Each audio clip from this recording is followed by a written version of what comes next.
प्रणमामि मुहुर्मुहुः। यदनुग्रहतो जन्तुः सर्वदुःखातिगो भवेत् तमहं सर्वदा वन्दे श्रीमद्वल्लभनन्दनम्। अज्ञानतिमिरान्धस्य ज्ञानाञ्जनशलाकया चक्षुरुन्मीलितं येन तस्मै श्रीगुरुवे नमः। नमामि हृदये शेषे लीलाक्षीराब्धिशायनं लक्ष्मीसहस्रलीलाभिः सेव्यमानं कलानिधिं। चतुर्भिश्च त्रिभिस्तथा षड्भिर्विराजते योऽसौ पंचधारः। नमो भगवते तस्मै कृष्णाय अद्भुतकर्मणे रूप नाम विभेदेन जगत क्रीडति यो यतः। पुष्टिमार्ग सर्वज्ञ करुणारसपूरित श्रेष्ठ फल प्रदाता च तस्मै श्री गुरुवे नमः। तो त्रिविध नामावली सत्संग अंतर्गत आज આપણે એકાદશ અધ્યાયનું દર્શન કરશું। તો આ જે છે એ પ્રમાણ પ્રકરણનો છેલ્લો અધ્યાય છે। તો આ અધ્યાયનું દર્શન કરી આપણું પ્રમાણ પ્રકરણ, જન્મ પ્રકરણ અને પ્રમાણ પ્રકરણ એ પૂર્ણ થશે। તો આપણે હજી સુધી કેટલા નામનું દર્શન કર્યું યાદ છે કંઈ?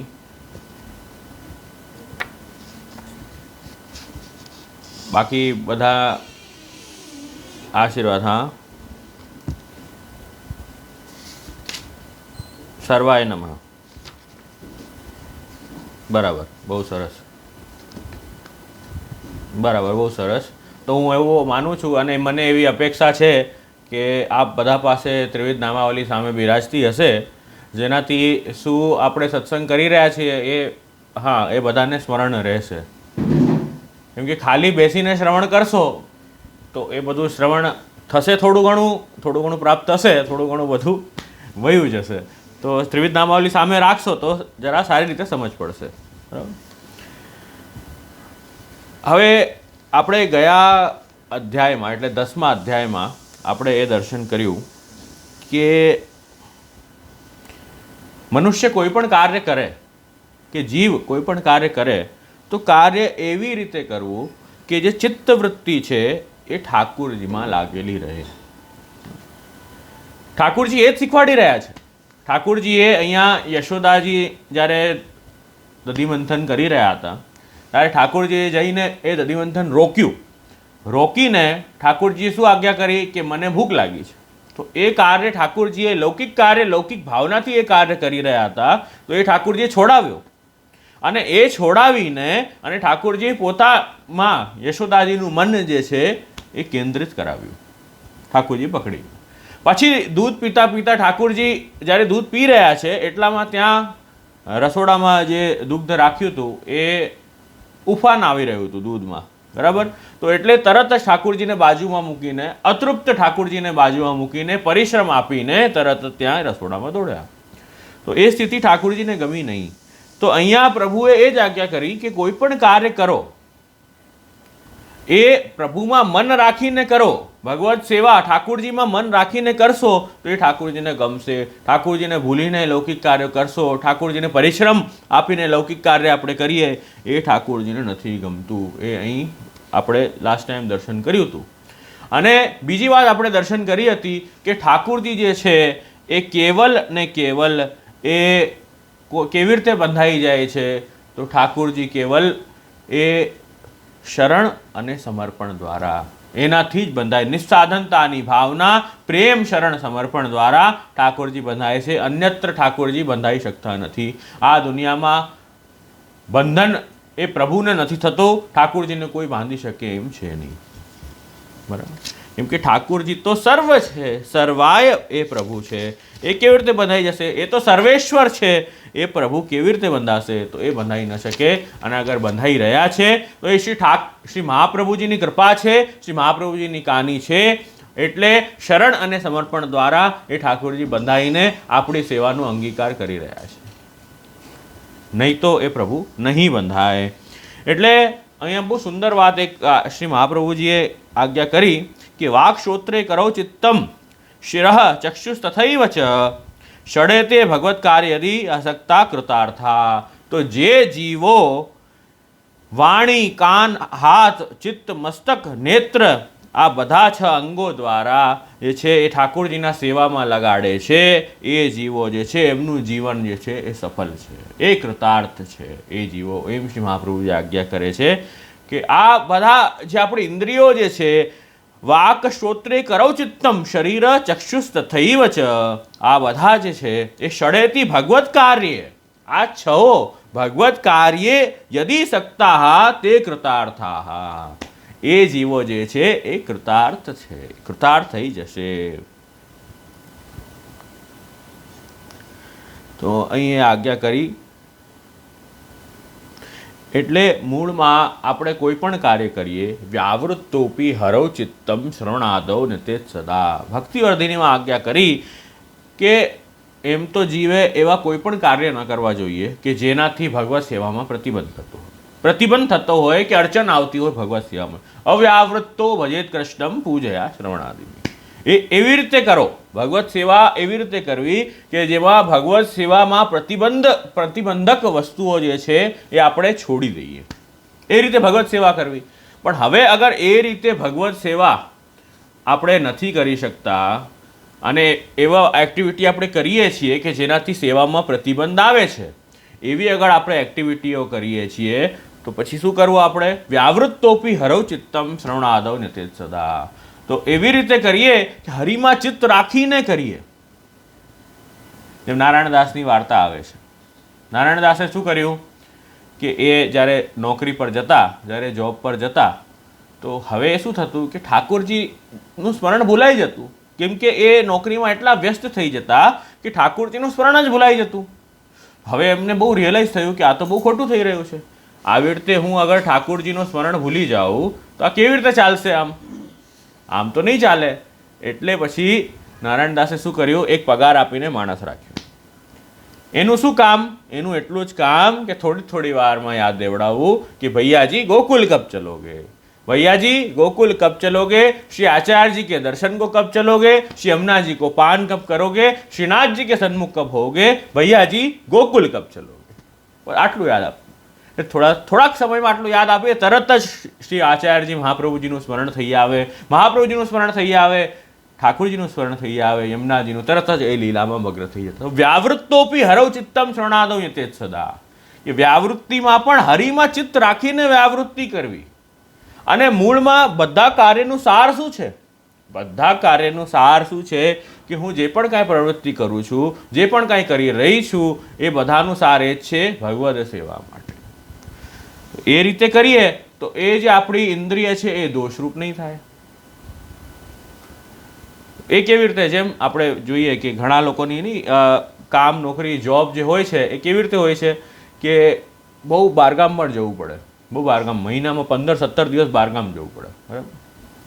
તો એ સ્થિતિમાં જ્યારે નોકરી કરે, તો જ્યારે નોકરી કરે છે અને બહારગામ જાય છે, તો એ મનમાં તો એનો એવો જ ભાવ છે ને કે હું નોકરી કરું છું, પછી મને જે પણ કાંઈ પ્રાપ્ત થશે એ કોના માટે છે? મારા અને મારા પરિવારના પોષણ માટે છે. એવો જ ભાવ છે ને. ઇન ધી એન્ડ ફરીને ઘરે જ પાછો આવે છે. તો ભાવ એનો એવો જ છે કે મને મારા પરિવાર માટે આ હું બધું કાર્ય કરું. એવી રીતે જે વૈષ્ણવ છે, જે ભક્ત છે, એનો શું ભાવ રહેવો જોઈએ કે હું બધી જે આ લૌકિક એક્ટિવિટી કરી રહ્યો છું, મૂળમાં એનું સાર શું છે? એક જ એનો સાર છે કે એ ભગવદ સેવા મારી આનંદથી થઈ શકે, મારી ભક્તિ દિન વધે, એના માટે જ બધો આ પ્રયત્ન અને પ્રયોજન છે. વ્યાવૃત્તોપી હરૌ ચિત્તમ શ્રવણાદૌ નિતે સદા. આપણે લાસ્ટ ટાઈમ જોયું હતું કે ઠાકુરજીએ શીખવાડ્યું. અહીંયા ઠાકુરજીએ અવતાર કાળમાં પ્રભુએ શીખડાવ્યું કે તમે જે પણ કંઈ કરો છો મને ભૂલીને નહીં કરો.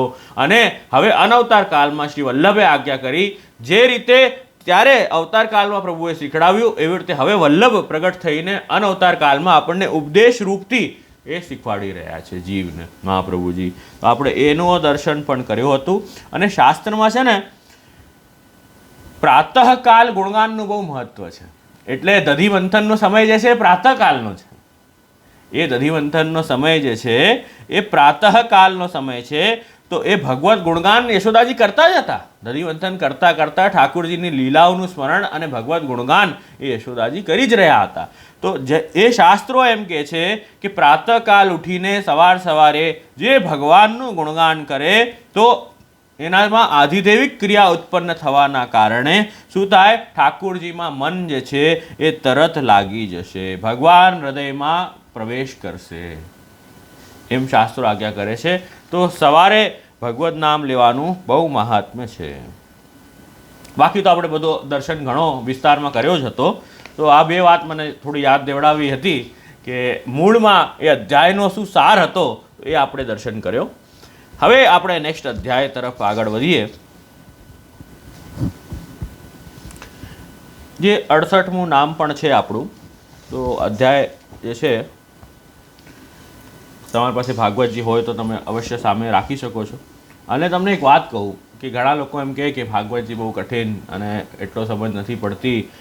આ તો કથા બધાને ખબર હોય, પણ આ ત્રિવિધ નામાવાળી જેવું ગ્રંથ શ્રી વલ્લભે પ્રગટ કર્યું ને, તો એ બેઝિકથી ભાગવતજી સમજવા માટે એનાથી ઉત્તમ બીજો કોઈ ગ્રંથ નથી. બેઝિકવાળાઓને પણ એટલો જ આનંદ અને લીલાનો અવગાહન કરવાવાળાને પણ એટલો જ આનંદ. ભાગવતજીમાં ખૂબ આનંદથી પ્રવેશ થઈ જશે આ ત્રિવિધ નામાવલી ગ્રંથ દ્વારા. એવું સુંદર ગ્રંથ છે કે ઠાકુરજીની બધી લીલાઓનું સાર જે છે એ શ્રી વલ્લભે આ ગ્રંથમાં પધરાવી દીધું છે. એ વાત આપણે જાણવી.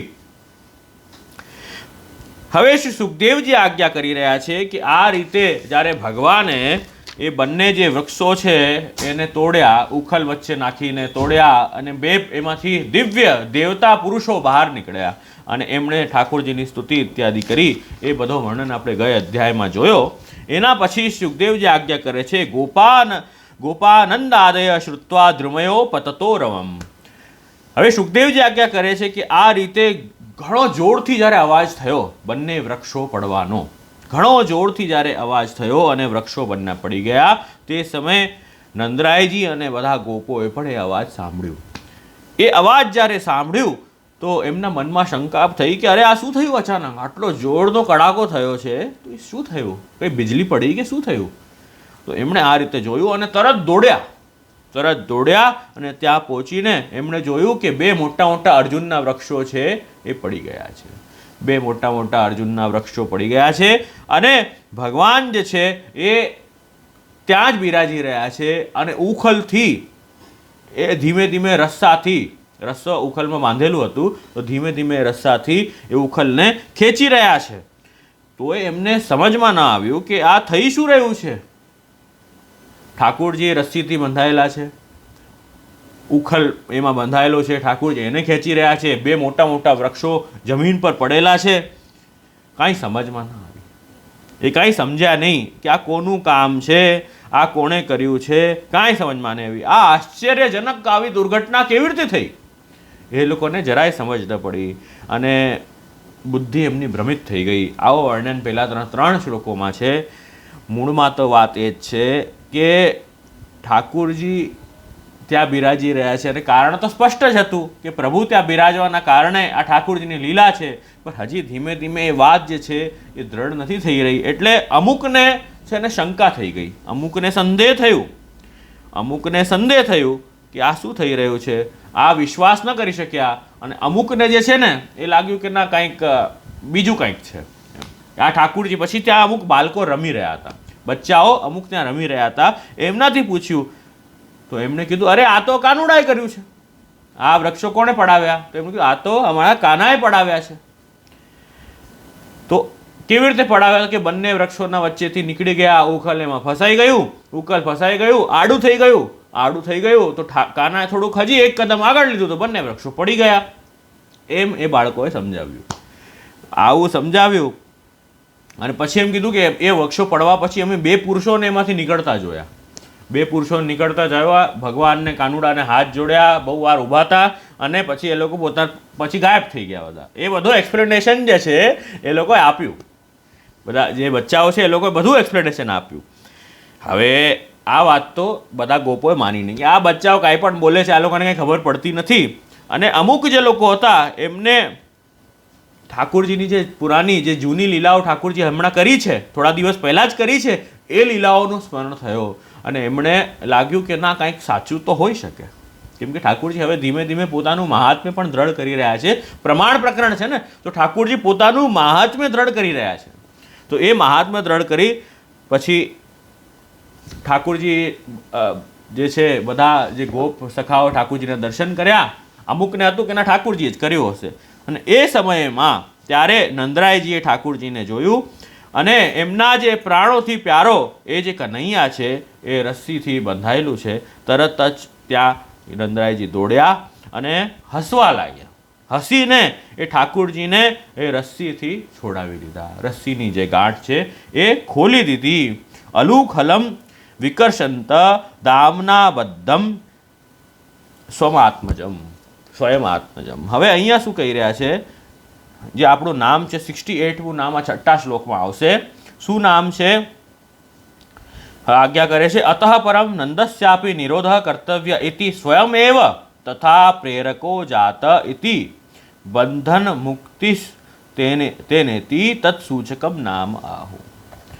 હવે અહીં વર્ણન બહુ સરસ બતાવી રહ્યા છે કે આ નંદ વિમોચિત બંધનાય નમઃ. પ્રભુ જે છે ને હવે શું કરવું છે ઠાકોરજીને કે નંદરાયજીનો નિરોધ પણ સિદ્ધ કરવો છે. યશોદાજી ઇત્યાદિનો નિરોધ ઠાકોરજીએ સિદ્ધ કરી દીધો. એમનું મન પ્રભુએ અટકાવી દીધો. હવે નંદરાયજીનો નિરોધ સિદ્ધ કરવું છે. એટલે ઠાકોરજી શું કરી રહ્યા છે? અતઃ પરમ નંદસ્યાપી નિરોધ કર્તવ્ય. નંદરાયજીનું પણ નિરોધ સિદ્ધ કરવું છે. ઇતિ સ્વયમેવ તથા પ્રેરકો જાત.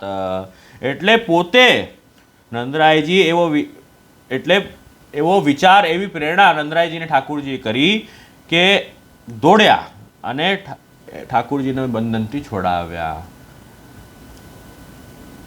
એથી બંધન મુક્તસ્તે તત્સૂચકમ નામ. એટલે ઠાકોરજીને બંધનથી છોડાવ્યા એ નામ આ છે નંદ વિમોચિત બંધનાય નમઃ. આ નામ છે કે નંદરાયજીએ જેમને બંધનથી મુક્ત કર્યા એવા ભગવાનને નમન.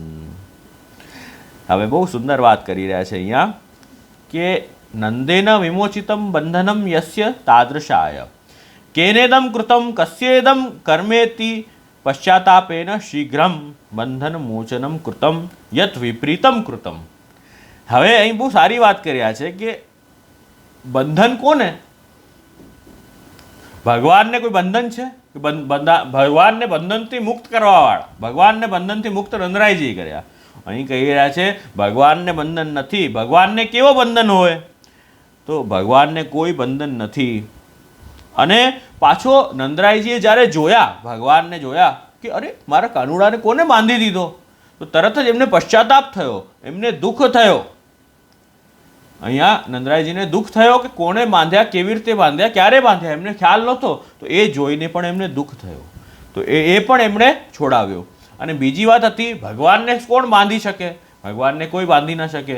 તો પણ એ બંધન જે કોઈ જેને ન બાંધી શકે એવા ઠાકોરજી જે બંધાયેલા છે, એ બધાને જે મુક્ત કરે છે એવા ભગવાનને નંદરાયજીએ મુક્ત કર્યા. તો અહીં એ વિપરીત વાત સુંદર આપણને જોવા મળી. અને અહીં આજ્ઞા બીજી કરી કે યતો ભગવત લક્ષણો બંધો ભગવત્યૈવ મોચિતમ શક્યતિ ના અન્યતિ. કે ઠાકોરજીને કોઈ મુક્ત ન કરી શકે અને ઠાકોરજીને બાંધી શકે. ઠાકોરજી અગર બંધાઈ ગયા હોય તો ઠાકોરજી પોતાને જ પોતે મુક્ત કરી શકે, બીજું કોઈ મુક્ત ન કરી શકે. એમ અહીં કહી રહ્યા છે ભગવત્યૈવ મોચિતમ શક્યતિ ન અન્યતિ. તો હવે કોનું બંધન છોડાયું ઠાકોરજીએ? નંદ વિમોચિત બંધનાય નમઃ. હવે કોનું બંધન છોડાયું? તો અહીં આજ્ઞા મહાપ્રભુજી વિવરણમાં કરી રહ્યા છે નંદેન સ્વબંધનમ એવ મોચયિતમ. નંદરાયજીએ તો ઠાકોરજીનું બંધન ખોલ્યું ને, ઠાકોરજી પર પોતાના જ બધા બંધનો ખુલી ગયા. જે ઠાકોરજીની સેવામાં જે વ્યક્તિ જોડાય છે એના બધા બંધન પ્રભુ ખોલી આપે છે. પ્રભુ જેમના પાસે પધારે છે, પ્રભુ સેવામાં જે જોડાય છે, તો એના બંધનો તો એની વેતે ખુલી જ જશે ને. તો એ તો ઠાકોરજીનું બંધન નહીં, નંદરાયજીના બધા બંધનો ખુલી ગયા. એમ વિવરણમાં કહી રહ્યા છે. તથા ચ વિપરીતમ મોચતમ સ્વબંધનમ મુક્તિરેવ ઇતિ ભાવ વિશેષણમ મોચનમ અપી એતદેવ. એટલે પોતાનું જ જે છે એ બંધન નંદરાયજીનું બધા ખુલી ગયા. સ્વબંધનમ મોચનમ ઇતિ સર્વૈવ સુસ્થમ. એ આ નામથી આપણે જાણવું. એ 68મો નામ જે છે એમાં આપણે આ દર્શન કર્યું. નંદ વિમોચિત બંધનાય નમઃ. લીલામાં તો એ જ છે કે નંદરાયજીએ એ ઠાકોરજીને ખોલ્યા, પણ મૂળમાં ભાવ એમનો એ છે કે નંદરાયજીના જે બધા બંધન જે હતા, સાંસારિક બંધનો હતા, એ ઠાકોરજીને ખોલતા જ એમના નંદરાયજી મુક્ત થઈ ગયા. નંદરાયજીનું મન જે છે એ પ્રભુમાં લાગી ગયું. એ વાત અહીંયા જોઈ. એટલે 6ઠ્ઠા શ્લોકમાં 68મું નામ આપણે દર્શન કરશું. અને બીજી વાત પણ અહીંયા ભાગવતમાં બહુ સરસ બતાવી છે કે નંદરાયજીએ જ્યારે ભગવાનને જોયા તો એ સમય પર જોઈને નંદરાયજી હસીને કાનુડા પાસે ગયા. નંદરાયજીને એવું રિયલાઇઝ થયું કે જે મગન માતાએ ઠાકોરજીને બાંધ્યા હશે, વળીને બાંધ્યા હશે પનિશમેન્ટ માટે, તો અગર એ ડરીને એ ઠાકોરજી પાસે જશે તો ઠાકોરજી હજી ડરી જશે.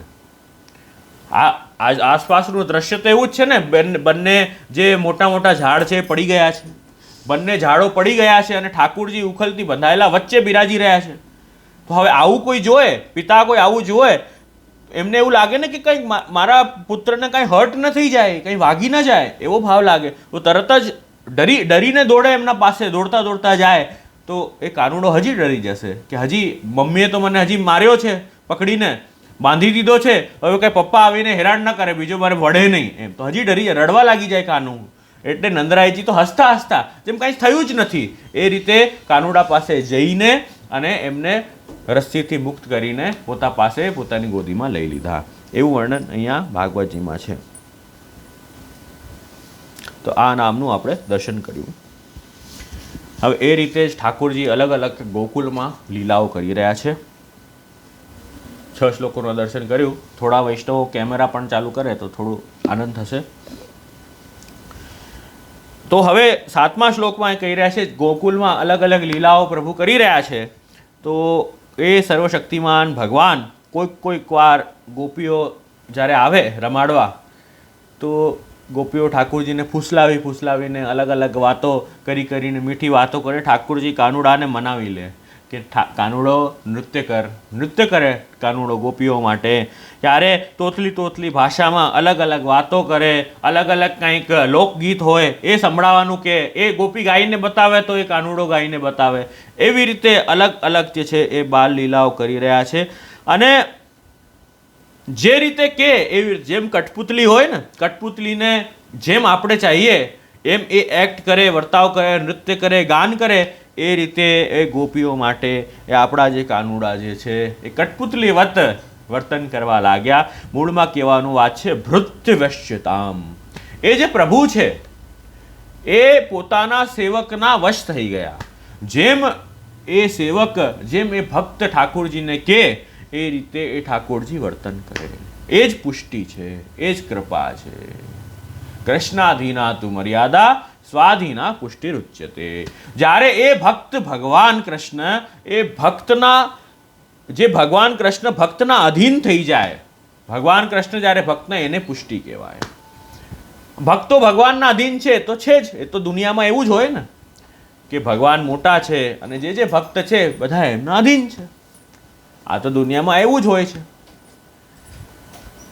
પણ ગોપીઓના અધીન ભગવાન થઈ ગયા. અહીંયા એ ભૃત્યવશ્યતામ એ અહીંયા ભાગવતજીમાં આજ્ઞા કરી રહ્યા છે. ભાગવતકાર આજ્ઞા કરે છે કે ભૃત્યવશ્યતામ એ પ્રયત્ન. એટલે જે રીતે ગોપીઓ કહેતી, ઠાકોરજી કહેતા નાચ તો નૃત્ય કરતા, ગાન કરતા, એ કઠપુતલીની જેમ નચાવતા. નૃત્યત ભગવાન બાલવત ક્વચિત ગોપીભિઃ ઉદ્ગાયતી ક્વચિત મુગ્ધ તદ્વશયો દારુયંત્રવત. દારુયંત્રવત એટલે કે કઠપુત્રીને જેમ એ ગોપી વશ કરી દે એમ વર્ણન અહીંયા બહુ સરસ આવ્યો.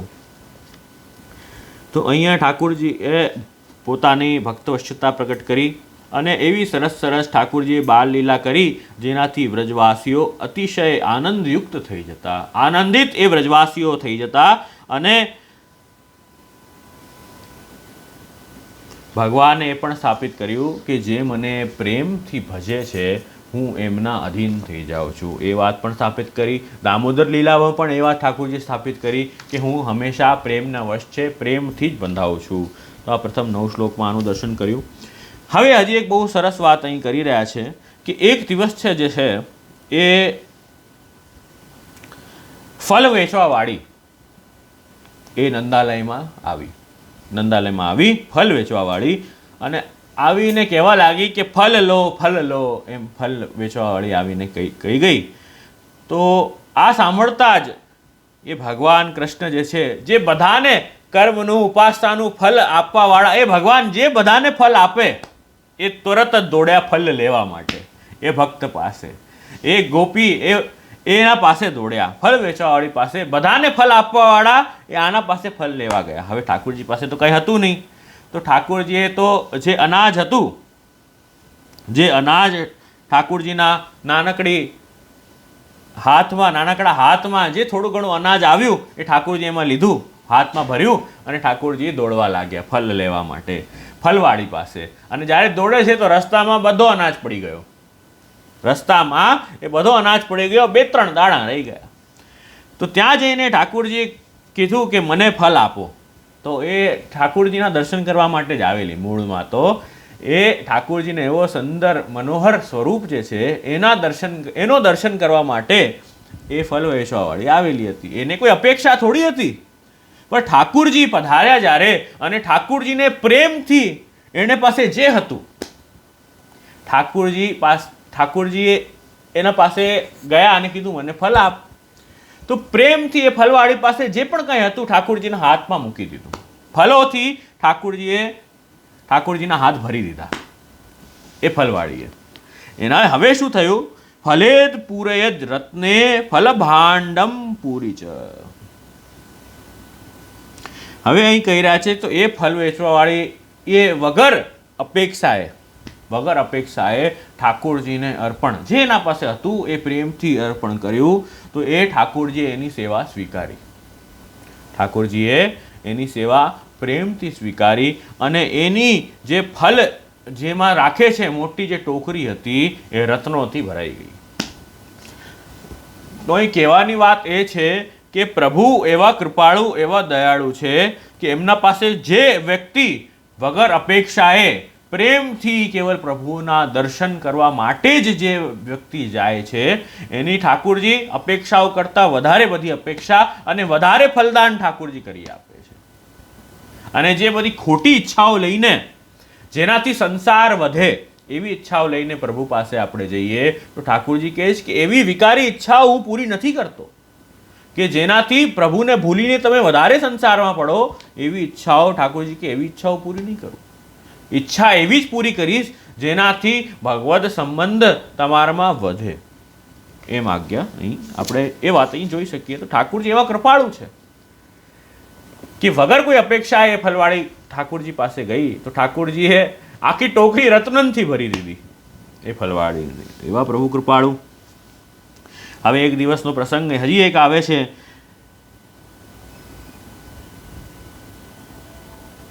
હવે રમતા રમતા ઠાકોરજી જે યમુનાજીના કિનારે બલરામજી સાથે એ વયા ગયા. હવે થયું ભોજનનું સમય. હવે ભોજનનું સમય, સવારે મંગલભોગ આરોગીને ઠાકોરજી તો રમવા નીકળ્યા એટલે રોહિણીજી બોલાવી રહ્યા છે કે ક્યાં ગયા હે કૃષ્ણ, હે બલરામ, જલ્દી આવો, ક્યાં છો? ઠાકોરજી કોઈ સાંભળતા જ નથી, બલરામજી સાંભળતા જ નથી. બધા તો રમવામાં એટલા ખેલન મેં ભૂખ ન લાગે, તો એ ખેલનની એ ભૂખ જ ના લાગે, તો એ બધા બોલાવીને થાક્યા. તો ઠાકોરજી તો આવ્યા નહીં. હવે રોહિણીજી જઈને યશોદાજીને કીધું, યશોદા હવે જો આ ઠાકોરજી તો પધારતા નથી, ભોજનનો સમય થાય છે, રાજભોગ ધરવો છે, હજી ઠાકોરજીએ સ્નાન નથી કર્યા, ઠાકોરજીના હજી શ્રૃંગાર નથી થયા, કંઈ નથી થયું, અહીંયા મોડું થઈ રહ્યું છે, આ કાનુડો રમે જ જાય છે, આવતો જ નથી. તો એ વર્ણન નહીં થયું. અને કૃષ્ણ બલરામે આટલી વારથી રમી રહ્યા છે તો યશોદાજી પધાર્યા કે મારો પ્યારો કનૈયો ક્યાં છે? કૃષ્ણ કમલનયન શ્યામ સુંદર, બેટા જલ્દી આવો, એમ કરીને બોલાવ્યા. ઠાકોરજી બોલાવી રહ્યા છે, યશોદાજી બહુ વારથી બોલાવી રહ્યા છે. તો ઠાકોરજી હવે સાંભળ્યું થોડું, તો હા આવીએ કરીને અને સાંભળ્યું. અને માંડ માંડ કરીને પકડીને લાવ્યા અને જલ્દીથી સ્નાન કરાવ્યા, શૃંગાર ઇત્યાદિ કરાવ્યા અને પછી ઠાકોરજીને ભોગ ધર્યા. હવે અહીં કહી રહ્યા છે સુખદેવજી કે પરીક્ષિત માતા યશોદા સંપૂર્ણ મન પ્રાણ પ્રેમ બંધનથી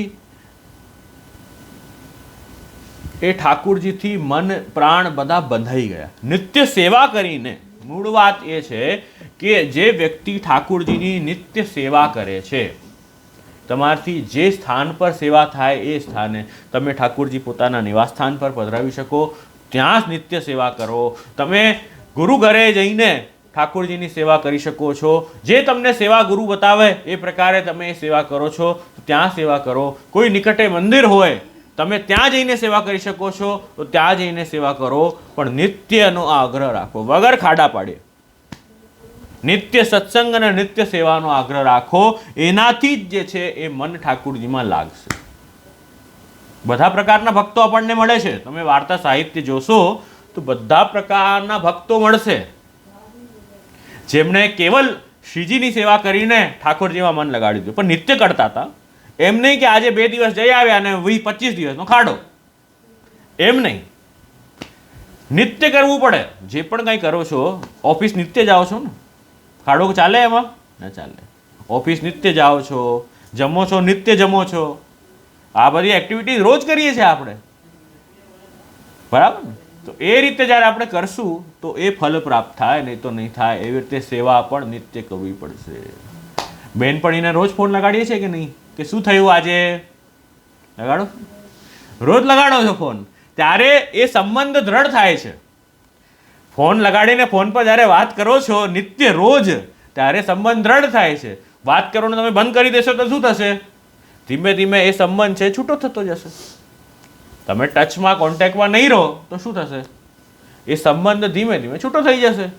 પહેલાં તો રોજ કરતી હતી, હવે 10 દિવસે કરે છે, હવે મહિને કરે છે, હવે તો વાત જ નથી થતી.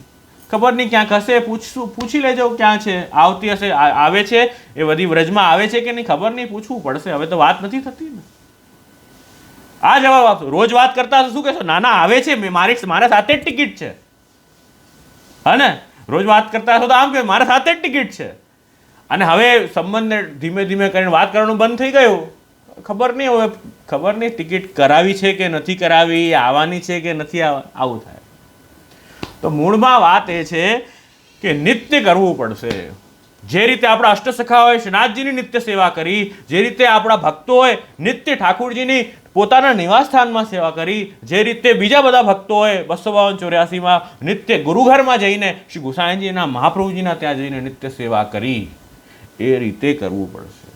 એના વગર જે છે એ મન નહીં લાગે. એવી રીતે અહીં કહી રહ્યા છે કે યશોદાજીનો આ જે રૂટીન હતો ને, એ એવો રોજનો રૂટીન ફિક્સ હતો કે ઠાકુરજીની નિત્ય સેવા કરતા, જેનાથી એમનું મન, એમના પ્રાણ એ બધું પ્રભુમાં જોડાઈ ગયું. તો આ વાત છે. આનું દર્શન કર્યું. હવે એક છે ને એક ઇમ્પોર્ટન્ટ ડિસ્કશન થઈ રહ્યો છે, એની વાત અહીં આવી રહી છે, જેમાં આપણું આ જે 69th નામ છે એ આવશે ઉપનંદ પ્રિયાય નમઃ. એ જે નામ છે 69મું નામ એ આવશે. હવે ઇમ્પોર્ટન્ટ ડિસ્કશન એમ છે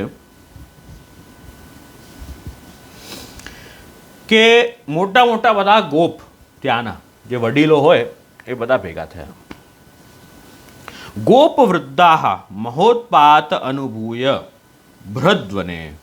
હવે મોટા વનમાં એટલે ગોકુલમાં ઘણા બધા ઉત્પાત થઈ રહ્યા છે. હવે ઘણા બધા ઉત્પાત થઈ રહ્યા છે, તો મહાવનમાં આટલા બધા ઉત્પાત થઈ રહ્યા છે તો બધાએ વિચાર કર્યો, બધાએ મીટિંગ ગોઠવી, અને મીટિંગ ગોઠવીને વ્રજવાસીઓએ આપસમાં વાત કરી કે હવે શું કરવું જોઈએ. અહીંયા છે ઉત્પાતો બહુ થઈ રહ્યા છે, બહુ પ્રોબ્લેમ થઈ રહી છે, આટલા બધા અસુરો આવી રહ્યા છે, અમારા જે બચ્ચાઓ અને મૂળમાં જે ભગવાન કૃષ્ણ જે બિરાજી રહ્યા છે, જે અમારું બધાનું મન જે છે ભગવાનમાં છે, અને સૌથી ઇમ્પોર્ટન્ટ કોઈ વેલ્થ હોય એ ભગવાન કૃષ્ણ છે. એ ગોપો એમ કીધું કે અર્થો હરિ એવહિ, સૌથી ઇમ્પોર્ટન્ટ કોઈ વસ્તુ હોય એ ભગવાન કૃષ્ણ છે. હવે એમના ઉપર કંઈ આંચ આવતી હોય એ અમને ફાવશે નહીં. ભગવત સેવા કરવામાં કોઈ પણ પ્રકારનો પ્રતિબંધ, ઠાકુરજીને કોઈ પણ પ્રકારનો શ્રમ પડતો હોય એ ભક્તને એઝ અ સેવક, એઝ અ દાસ એ અમને ચાલશે નહીં. એ બધા એ ડિસ્કસ કરતા હતા. એમાં આ બધો જ્યારે ડિસ્કસ કરતા હતા તો એક ગોપનું નામ હતું ઉપનંદ. એમાંથી એક ગોપનું નામ છે ઉપનંદ. એટલે નંદાદય સમાગમ્ય વ્રજ કાર્યમ મંત્રયન. એટલે હવે નંદ આદિ બધા જે છે એ બધા મીટિંગ ગોઠવી અને અહીં કહી રહ્યા છે તત્ર ઉપનંદ નામ આહ ગોપ જ્ઞાન વયો અધિક. હવે ઉપનંદ જે છે નંદરાયજીનું જેમ કેમ ત્યાં વધારે માન છે, પ્રસિદ્ધ છે નંદરાયજી, એ રીતે આ જે ઉપનંદ ગોપ છે એ પણ એટલો જ એમનો માન છે અને વૃદ્ધ વડીલ છે ત્યાંના. દેશ કાલાર્થ તત્વજ્ઞ પ્રિયદ રામકૃષ્ણયો. હવે અહીં કહી રહ્યા છે આ ઉપનંદ ગોપ છે એ કેવા છે કે અવસ્થામાં મોટા છે, જ્ઞાનમાં મોટા છે અને એમને આ વાતનું ખબર છે. શું ખબર છે? કે કયા સમયે કયા સ્થાન પર કઈ વસ્તુથી અને કેવી રીતે વ્યવહાર કરવો જોઈએ. આ બહુ મૂળ વાત છે. કયા સ્થાન પર શું બોલવું, કયા સ્થાન પર શું ન બોલવું, કેવો વ્યવહાર કયા સ્થાન પર કરવું. ગુરુ સામે ઊભા છીએ તો ગુરુ સામે કેવી રીતે વ્યવહાર કરવો, ઠાકોરજી સામે ઊભા છીએ તો કેવી રીતે વ્યવહાર કરવો, વૈષ્ણવ સામે વૈષ્ણવ સાથે છીએ તો કેવી રીતે વ્યવહાર કરવો, અને નોર્મલી આપણે જે આપણા મિત્ર વર્ગ કે વ્યક્તિઓ સાથે છીએ તો કેવી રીતે વ્યવહાર કરવો. મનુષ્યતાનો વ્યવહાર તો બધે જ થશે. પહેલી વાર મનુષ્ય જેવો હોય, મનુષ્યના જે લક્ષણો છે એ તો બધે જ થશે. પણ વિશેષ જે વ્યવહાર જે છે એ કેવી રીતે કોના સાથે કરવો, આ તો આપણા માર્ગની રીત છે, એ અત્યારે ચર્ચાનો વિષય નથી. પણ કહેવાનો મતલબ અહીંયા છે કે એ ઉપનંદ માટે વિશેષણ એડજેક્ટિવ વાપર્યા છે અહીંયા કે એ કોણ ઉપનંદ છે? દેશ કાલાર્થ તત્વજ્ઞ. દેશ કાલમાં કેવી રીતે ક્યાં કઈ રીતે શું વ્યવહાર કરવો એનું એમને જ્ઞાન છે. તો આ આવા ઉપનંદ છે. આપણે પણ એવું હોવું જોઈએ કે કઈ સ્થાને શું બોલવું, કઈ સ્થાને શું ન બોલવું, કયા સ્થાને શું બોલવું એનું જ્ઞાન હોવું જોઈએ. જ્ઞાન ન હોય તો વધારે ન બોલવું, ચૂપ રહેવું. મૌન એવ ધારણમ. તો પછી મૌન ધારણ કરવું તો બેસ્ટ છે. કંઈક ઊંધું બફાઈ જ ન જાય પછી. બરાબર ને? ન ફાવતું હોય શું બોલવું શું નહીં બોલવું તો મૌન ધારણ કરવું, વધારે બોલવું ઓછું બોલવું, એ વાણીનો તપ જળવાશે. તો અહીંયા ઉપનંદ જે છે એમને બહુ જ્ઞાન છે, વયોવૃદ્ધ છે, એનું વર્ણન અહીં કર્યું 22મા અને 23મા શ્લોકમાં. તો એ વર્ણન આપણે જોયું. હવે એ લોકો એમ કહી રહ્યા છે, શું કહી રહ્યા છે કે ભાઈઓ, ઉપનંદ એમ આજ્ઞા કરી કે સાંભળો કે અહીંયા અમારે મહાવનમાં ગોકુલમાં મોટા મોટા ઉત્પાત થઈ રહ્યા છે અને આ આપણા બચ્ચાઓ માટે અને ભગવાન કૃષ્ણ અને રામ માટે બહુ અનિષ્ટકારી છે. એટલે આપણે બધા શું કરીએ, ગોકુલના અને ગોકુલવાસીઓ બધા શું કરીએ કે એમનું અગર આપણે ભલું ચાહી રહ્યા છીએ, ગોકુલવાસીઓનું જે આપણે ભલું ચાહી રહ્યા છીએ તો આપણે શું કરવું જોઈએ? આપણા ડેરા અહીંયાથી ઉપાડીને આપણે આગળ બીજે સ્થાને જવું જોઈએ. ચલતું ફિરતું જે ગામ, હાલતું ચાલતું ગામ જે છે એને વ્રજ કહેવાય. વ્રજ એટલે એવું એક અરેન્જમેન્ટ છે કે જ્યાં સરસ પીવા માટે જલ મળી જાય, સરસ ગાયો માટે તૃણ મળી જાય, એવો સ્થાન જે ખૂબ સરસ સુંદર સ્થાન, રમણીય સ્થાન હોય જ્યાં ખૂબ આનંદથી આ બધા વ્રજવાસીઓ રહી શકે. એટલે એ moving village is called Vraj. એને સંસ્કૃત ડિક્શનરી પ્રમાણે એ અર્થ છે. એટલે ઉપનંદ એ જ વાત કરી રહ્યા છે કે આપણે હવે અહીંથી ચાલીએ. હવે કેમ ચાલીએ? તો ઘણી બધી વાતો અહીં ઉપનંદે આજ્ઞા કરી. ઉપનંદજી શું કહી રહ્યા છે કે જો સૌથી પહેલાં તો મેં તમને કીધું કે આ આપણા સૌથી લાડીલા જે નંદરાજકુમાર છે એ નંદરાયજીના લાલ જે આપણો કાનુડો છે એના માથે જ જો સ્ટાર્ટિંગથી જ કેટલી બધી ઉપાધિ આવી રહી છે એમણે ગણાવી કઈ કઈ ઉપાધિ છે એમને યાદ છે બધી. આપણે પણ એ બધી ઉપાધિઓનું દર્શન પહેલાં કર્યું છે, કઈ કઈ ઉપાધિ ઠાકુરજી ઉપર આવી હતી અને ઠાકુરજી બધી કેવી રીતે બધી દૂર કરી દીધી એનું પણ એ ગણાવી રહ્યા છે. ઉપનંદ શું ગણાવી રહ્યા છે કે બચ્ચાઓને મારવાવાળી કાળ સ્વરૂપિણી હત્યારી પૂતના આવી, પૂતનાના ચંગુલથી ભગવાન કેવી રીતે બચી ગયા, માંડ માંડ બચ્યા. કેટલી તકલીફ થઈ ગઈ હતી, એવું મોટું શરીર પૂતનાનું પડ્યું હતું ને આપણે જ્યારે મથુરા ટેક્સ આપવા ગયા હતા ત્યારે એ જોયું આપણે, એ ઉપનંદે કીધું. બીજી વાત જોયું, મોટું ગાળો છકડો હતો આખો, એ શકટ ભંજન લીલાનું યાદ કરી રહ્યા છે કે મોટો છકડો હતો, એ છકડો ઊંધો પડી ગયો. બોલો, એમાં ઠાકુરજી ત્યાં નીચે બિરાજતા હતા. તો કેટલી બધી ઉપાધિ થવાની હતી, ઠાકુરજીને કાંઈ તકલીફ થાત તો કેવી રીતે ચાલત? જે ભક્તોનું ભાવ એવો છે કે નાવત હુમે જીન વાર ખસો, તિહારો ઘર સુબસ બસો જે કીર્તન છે એમાં શું વર્ણન આવે છે કે ઠાકુરજીનો સુનરી યશોદા યા ઢોટાકો, કે ગોપીજનો કહી રહ્યા છે કે યશોદા સાંભળ, સુનરી યશોદા કે યા ઢોટાકો, કે આ બચ્ચાને તમારા પુત્રને એવી રીતે પ્રેમથી ધ્યાન આપજો. કેવી રીતે? કે નાવત હુમે જીન વાર ખસો, કે જ્યારે તમે આમને સ્નાન કરાવી રહ્યા છો તો એ સમય પણ જરા પણ વાળ પણ જેમનું ન ખસે, વાળ પણ જરા પણ ન હલે, એટલું ધ્યાન રાખજો. હવે વિચાર કરો, આટલી મોટી મોટી આપત્તિઓ જ્યારે ભગવાન કૃષ્ણ પર આવી રહી છે તો કેટલું અંદરથી ઊંચા નીચા થઈ રહ્યા છે બધા. એ વાળ ન ખસી જાય એનું ધ્યાન રાખવાનું છે. અહીંયા તો આટલા મોટા મોટા ઉત્પાતો થઈ રહ્યા છે, તો મૂળમાં આપણે પણ એ જ ધ્યાન રાખવું, એ જ જાણવું. શું જાણવું? કે જે સ્થાને ભગવત સેવા, ભગવાન ગુણગાન આપણાથી ન થતા હોય, એમાં પ્રતિબંધ આવતા હોય, ઠાકોરજીને જ્યાં શ્રમ થતો હોય, તો ભક્તનું તો એ જ કર્તવ્ય છે કે એવી વ્યવસ્થા પહેલાં કરે કે ઠાકોરજીનું સુખ ધ્યાન નભે. તમને બે કમ્ફર્ટ ઓછી મળશે એ ચાલશે, પણ ઠાકોરજીનું સુખ નભે એવા સ્થાન પર રહેવું. અને આપણાથી જે થઈ શકતું હોય, આપણે કોઈ સ્થાનમાં એવા છીએ કે જ્યાં નિકટમાં ઠાકોરજીનું સુંદર મંદિર ઇત્યાદિ વલ્લભકુલ બિરાજી રહ્યા છે, ત્યાં આપણે કંઈ સેવા કરીને એ ઠાકોરજીનો સુખ માટે કંઈ આપણે કરી શકતા હોઈએ તો એનો પણ આગ્રહ એ જીવે રાખવો જોઈએ. તો છકડાને યાદ કરી રહ્યા છે, શકટને યાદ કર્યું, એના પછી યાદ કર્યું તૃણાવર્તને, કે ભવંડર રૂપ ધારી દૈત્ય આકાશમાં ભગવાનને ઉપાડીને લઈ ગયો. ત્યારે પણ અમને કેટલી ચિંતા થઈ, કેટલું અમને ડર લાગ્યું.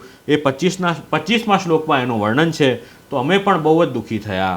એમ કહી રહ્યા છે, મોટો જ્યારે ઠાકોરજી એને મારી દીધું ત્યારે કેવો મોટો ચટ્ટાન રૂપ આવીને એ જમીન પર ધમ્મ કરીને પડ્યો. જ્યારે પડ્યો તો અમને એવું લાગ્યું કે અમારા કાનુડાને કાંઈ ન થઈ જાય. એ રીતે એ ટેન્શનમાં અને દુઃખી થઈ રહ્યા છે અને બધાને કહી રહ્યા છે ચાલો અહીંયા માવનમાં આપણે હવે નથી રહેવું. એ જવાની વાત કરી રહ્યા છે. પછી હવે જો આજની જ વાત છે, કાલની જ વાત છે. શું વાત છે? એ જો યમલાર્જુન વૃક્ષ બંને જે છે, અર્જુનના જે વૃક્ષો છે, હવે એ અર્જુનના વૃક્ષો ઠાકોરજીના પાસે જ જોરથી પડ્યા.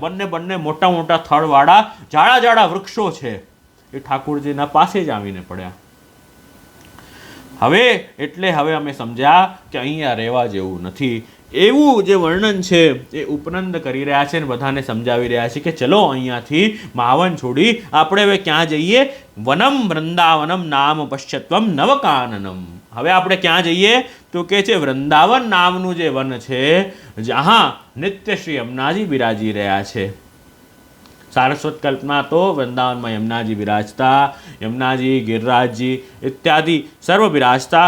તો એ ઠાકોરજીને બહુ ગમશે એ સ્થળ, એમ ઉપનંદે કીધું. વનમ વૃંદાવનમ નામ પશ્યત્વમ નવકાનનમ.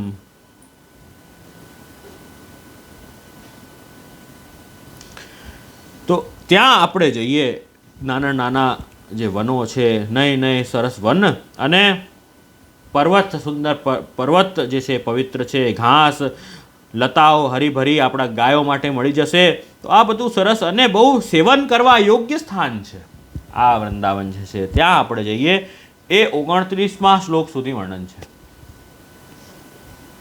હવે આપણું નામ જુઓ. અતઃ પરમ અગ્રિમ ચરિત્ર કરણાર્થમ અન્યેષામ અપી નિરોધ કૃત ઇતિ તત્સૂચકમ નામ આવું. હવે આ નામમાં શું બતાવી રહ્યા છે કે હવે પરમ અગ્રિમ ચરિત્ર કરણાર્થમ અન્યેષામ અપી નિરોધ. હવે અગ્રિમ ચરિત્રમાં શું કર્યું? નંદ વિમોચિત બંધનાય નમઃ. એમાં શું કર્યું કે નંદરાયજીનું નિરોધ સિદ્ધ કરવો છે, એના માટે નંદરાયજીનું મન ઠાકોરજી જોડી રહ્યા છે. હવે આગળ શું કરી રહ્યા છે? અગ્રિમ હવે આગળ શું કરશે? અન્યેષામ અપી નિરોધ કૃત. અન્યેષામ જે બીજા બધા લોકો છે, જે ગોપ સખાઓ ઇત્યાદિ છે, એમનું પણ નિરોધ સિદ્ધ કરવું છે. એટલે ઠાકોરજી એવી ચરિત્ર કરી રહ્યા છે જેનાથી એમનો મન જે છે એ ઠાકોરજીમાં લાગશે. ગોપોનો મન એટલે હવે ઉપનંદ પ્રિયાય નમઃ, એટલે હવે ઠાકોરજી ઉપનંદ પ્રિયાય એ પ્રભુ જે છે હવે લીલા કરશે. ઉપનંદને પ્રિય એવા ભગવાન, ઉપનંદ આદિ બધા લઈ લેશું અહીંયા ગોપો, તો એમને પ્રિય છે. તો આપણે આ નામ જે છે એ 22મા શ્લોકથી લઈને અને 29મા શ્લોક સુધી આપણે આ નામ લઈ શકીએ છીએ, કે જેમાં આખો એ વર્ણન ઉપનંદ એ જ કહી રહ્યા છે કે રામકૃષ્ણ માટે આપણે અહીંયા આ ગોકુલ મહાવન આપણે આ છોડીને હવે આપણે આગળ જવું જોઈએ, કેમ કે બહુ અનિષ્ટકારી અહીંયા બધી આપત્તિઓ આવી રહી છે. એ વર્ણન આખો અહીંયા કરી રહ્યા છે.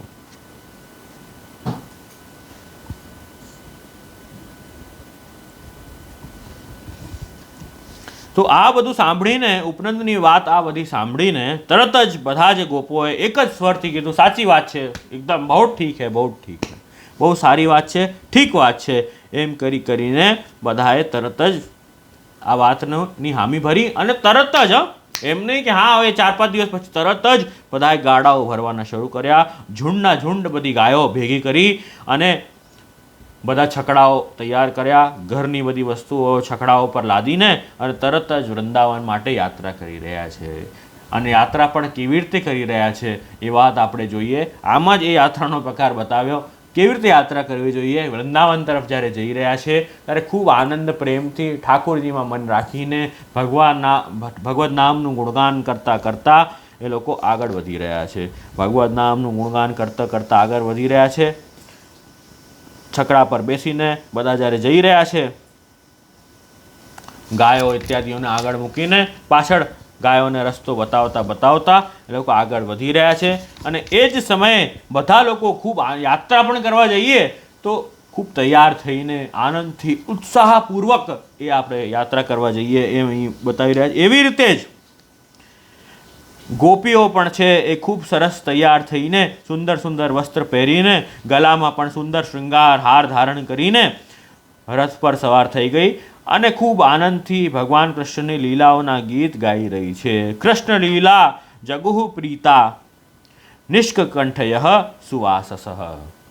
તો એ અહીં વર્ણન 33મા શ્લોકમાં કરી રહ્યા છે. 34મા શ્લોકમાં એક સરસ સુંદર વર્ણન છે કે એવી રીતે યશોદાજી અને રોહિણીજી પણ એ રીતે જ સુંદર સજી ધજીને, સરસ શ્રૃંગાર કરીને, સરસ સાડી પહેરીને પુત્રને, પ્યારા શ્રી કૃષ્ણ અને શ્રી બલરામજીને એમના સાથે એક સરસ છકડા પર બેસીને બહુ સુંદર શોભાયમાન થઈ રહી છે. એ રથ પર બિરાજીને એ યશોદાજી પણ હવે મહાવનથી વૃંદાવન તરફ પધારી રહ્યા છે. ત્યાં એ બહુ સુંદર શોભાયમાન થઈ રહ્યા છે. બંને ઠાકોરજી અને બલરામજી બંને, અને યશોદાજી ઠાકોરજી જોડે વાત કરી રહ્યા છે. અને ઠાકોરજીની એ તોતલી જે બોલી, ઠાકોરજી જે તૂટેલા શબ્દોમાં જે યશોદાજી જોડે વાત કરી રહ્યા છે, તો એ શબ્દો સાંભળીને બહુ જ પ્રેમથી અને આનંદથી એ યશોદાજી એ સાંભળીને એનો જવાબ આપીને બસ ઠાકોરજીમાં જ મન યશોદાજીએ રાખ્યું છે. એમાં જે આપણું નામ 70મું નામ જે છે એ આવી રહ્યું છે. એ નામ છે માતુરુત્સંગ ગતાય નમઃ. વૃંદાવનમાં ગમન જ્યારે કરી રહ્યા છે તતો વૃંદાવન ગમન સામાયિકમ નામ આવું.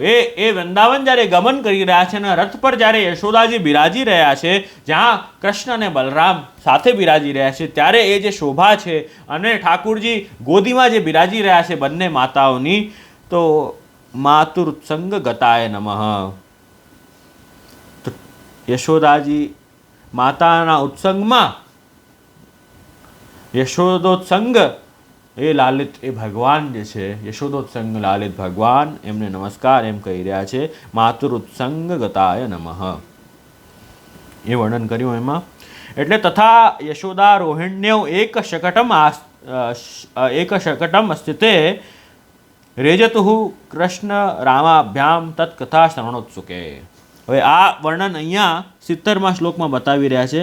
એ રીતે યશોદાજી રેજતુઃ કૃષ્ણ રામાભ્યામ તત્કથા શ્રવણોત્સુકે, કે એમની વાતો કરી રહ્યા છે અને એમની વાતો સાંભળી રહ્યા છે. એ તૂટેલી જે બોલીમાં ઠાકોરજી જે તોતલી બોલીમાં જે યશોદાજી અને રોહિણીજીને બતાવી રહ્યા છે એ સાંભળી રહ્યા છે. તો એ જ નામ એ જ વસ્તુનું વર્ણન કરતું આપણું આ નામ છે. ઇત્યસ્ય નામ જ્ઞેયમ. એ રીતે અલગ અલગ જે લીલાઓ ગોદીમાં રમી રમીને ગોદીમાં બિરાજીને એમના પાસે જે ઠાકોરજી લીલા કરી એમાં આપણે આ નામ માતૃત્સંગ ગતાય નમઃ આ નામ આપણે લઈશું. 70મું નામ. આગળનું નામ અહીં કહી રહ્યા છે તત્ર ગતસ્ય સામાન્ય લીલા જ્ઞાપકમ અગ્રિમમ નામ માહુ વૃંદાવન ક્રીડારતાય નમઃ. આગળનું 71મું નામ જે છે એનું હવે આગળ બતાવી રહ્યા છે. વૃંદાવનમ ગોવર્ધનમ યમુના પુલિનાની ચ વિક્ષાસિત ઉત્તમા પ્રીતિ રામ માધવયોર નૃપ. હવે અહીં કહી રહ્યા છે કે આપણું આ જે 71મું નામ છે એમાં વર્ણન કરી રહ્યા છે. શું વર્ણન કરે છે? 36મા શ્લોકમાં સુખદેવજી આજ્ઞા કરે છે કે પરીક્ષિત વૃંદાવન બહુ સુંદર વન છે, એકદમ ડેન્સ ગ્રીન વન છે, સુંદર વન લતાઓ પુષ્પો જ્યાં ખીલી રહ્યા છે એવું સુંદર વન છે. અત્યંત મનોહર ગોવર્ધન પર્વત ત્યાં બિરાજે છે. યમુનાજી નદી સુંદર સુંદર પુલિન. આ બધું જોઈને ભગવાન શ્રી કૃષ્ણ અને બલરામજીના હૃદયમાં ઉત્તમ પ્રીતિનો ઉદય થયો, ખૂબ આનંદિત બંને થયા. તો આ નામ આપણે અહીં જોઈશું.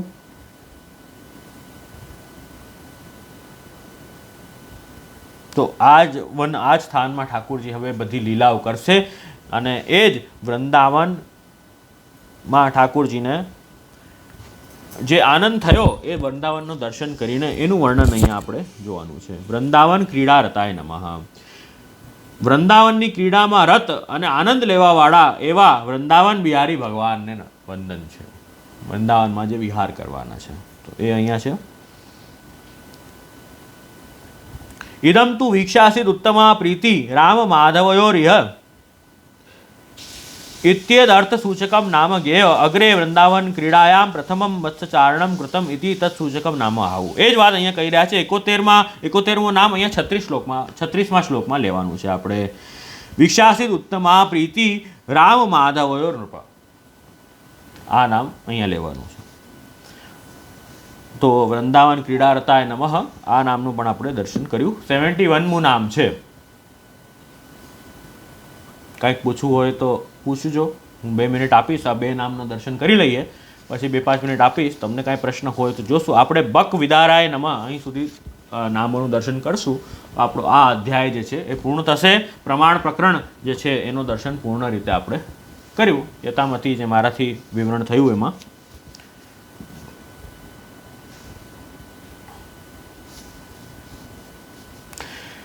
હવે આગળ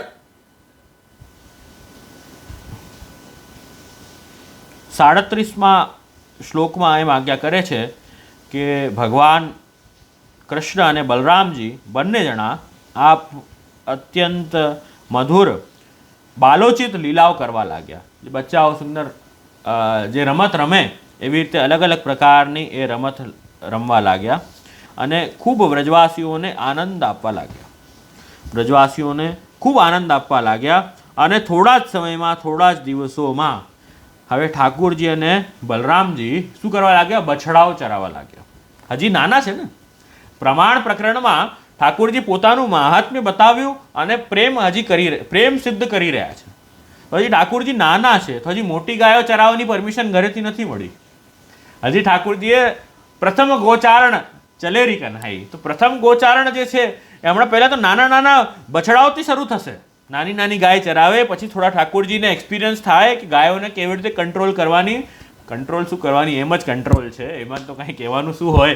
એ બધી ગાયો ઠાકોરજીથી એટલી પ્રેમ કરે છે ને પ્રભુને, એટલી ગાયો પ્રેમ કરે છે કે ઠાકોરજીના આસપાસ જ ફરતી હોય, ઠાકોરજીના દર્શન કરતી હોય આખો દિવસ. પણ પરમિશન હજે ઘરેથી નાના બછડાઓ ચરાવવાની મળી છે, બધી મોટી ગાયોની નથી મળી. તો એટલે વત્સવાટ ચરાય નમઃ. એટલે ઠાકોરજીનું આ નામ જે છે શું આવી રહ્યું છે? વત્સવાટ ચરાય નમઃ. એટલે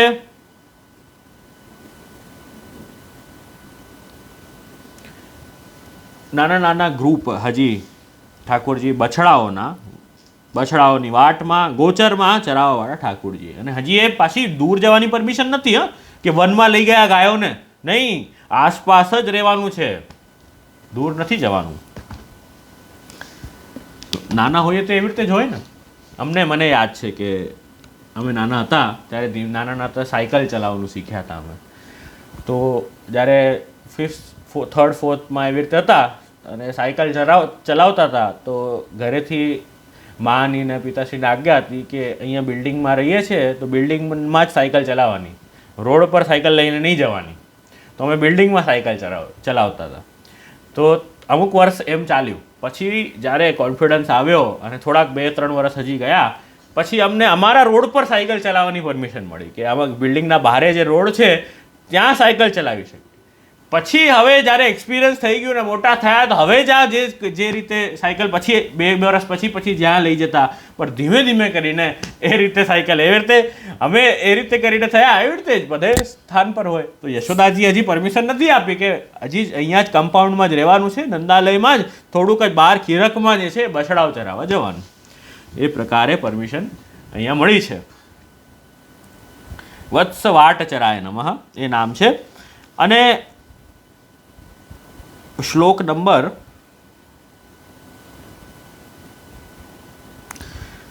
38 થી 40th 38માંથી 40મો જે શ્લોક છે અવિદુરે 38મા શ્લોકથી કહી રહ્યા છે વ્રજ બાળકો સાથે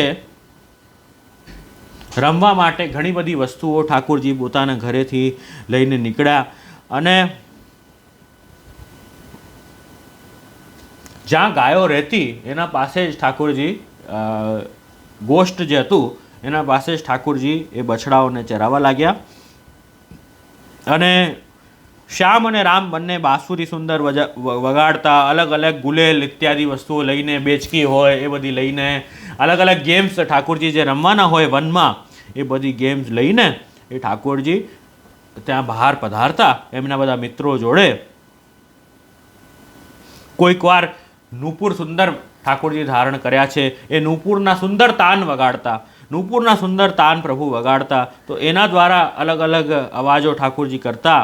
કોઈક વાર બનાવટી ગાય પોતે બની જાય, કોઈ વાર બનાવટી બેલ બની જાય, એવી રીતે અલગ અલગ જે પશુઓની એક્ટિંગ ઠાકોરજી કરતા. તો આ બધી બાલ લીલાઓની અલગ અલગ ચેષ્ટાઓ છે, તો એ બધું વર્ણન કરતા.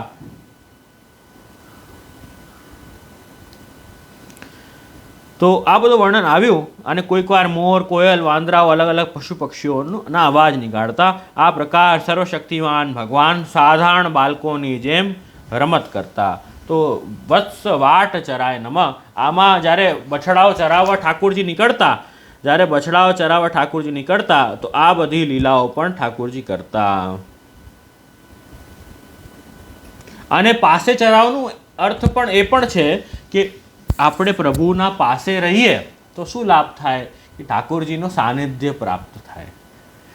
તો યશોદાજીને એટલો અતિશય પ્રેમ પ્રભુથી થયો છે કે ઠાકોરજીનો સાનિધ્ય એમને હંમેશા પ્રાપ્ત કરવો છે. તો પાસે હોય તો વારે વારે દર્શન થઈ શકે ને. સમીપ નંદગ્રહ ભક્ત પણ જે કીર્તનોમાં પણ એવું જ માંગે છે ઘણીવાર કે માનુષ્ય જન્મ ઓર હરિ સેવા એ તો અમને અવશ્ય પ્રાપ્ત થાય, અને અમારા સમીપ જ નંદગ્રહ હોય કે જ્યાં અમે તરત જ જઈને ઠાકોરજીના દર્શન કરી આવીએ. તો એવો આગ્રહ પણ ભક્ત રાખે છે. તો એ વર્ણન છે. તો આ બધો બછડા ચરાવતા આ બધી ઈચ્છાઓ ઠાકોરજી ભક્તોની પૂરી કરતા, એમને નિત્ય દર્શન આપતા અને પાસેથી રહેતા. તો એમનું બધાનું ગોપોનું, યશોદાજીનું ધ્યાન પણ એમાં ઠાકોરજીમાં લાગેલું રહેતું. એ વર્ણન કરી રહ્યા છે.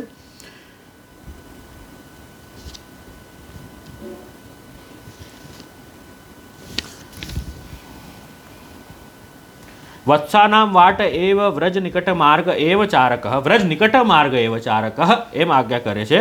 યથા વ્રજસ્થાઃ સર્વે માતૃચરણાદય પશ્યંતિ. સર્વે માતૃચરણાદય એટલે બધા માતા ઇત્યાદિ એ ચરણાદય પશ્યંતિ એ બધા સારી રીતે જોએ એટલા જ ડિસ્ટન્સમાં રમવાનું આજ્ઞા કરી. અત્ર વિદુરે વ્રજ ભુવ ઇતિ આરમ્ય ચરેતુ પ્રાકૃતો યથે અત્યંત યાવત્ય ક્રીડા કૃતાસ્તાહ સર્વ અનુસંધેય. એટલે અહીંયા એ જ કહી રહ્યા છે શ્લોક નંબર 38 થી શ્લોક નંબર 40 સુધી જે આપણે આ નામનો અર્થ લેવાનો છે કે બછડાઓ ચરાવવા જ્યારે જતા પ્રભુ તો શું શું લીલાઓ કરતા અને બછડાઓ કેવી રીતે ચરાવતા એનું વર્ણન જેમાં છે. યદ્યપિ એમ ક્રીડા બાલકાનામ મનોરંજનાર્થમ તદ દોષ નિરોધાર્થમ ચ કૃતા. અને હવે જો સૌથી પહેલાં નંદરાયજીનું મન પ્રભુએ પોતામાં લગાડ્યું, પછી ઉપનંદ આદિ જે ગોપ હતા એમનું મન લગાડ્યું, અને હવે વત્સ વાટ ચરાય નમમાં એ જે એમના જે બધા ફ્રેન્ડ્સ છે ઠાકુરજીના ગોપ ઇત્યાદિ એ બધાનું મન પણ ઠાકુરજી પોતામાં લગાડી રહ્યા છે કે તદ દોષ નિરોધાર્થમ ચ કૃતા તથાપિ વ્રજસ્થા પશ્યંતી ઇતિ યુક્ત્યા તેષામપી નિરોધ સિદ્ધમ ઇતિ ભાવઃ.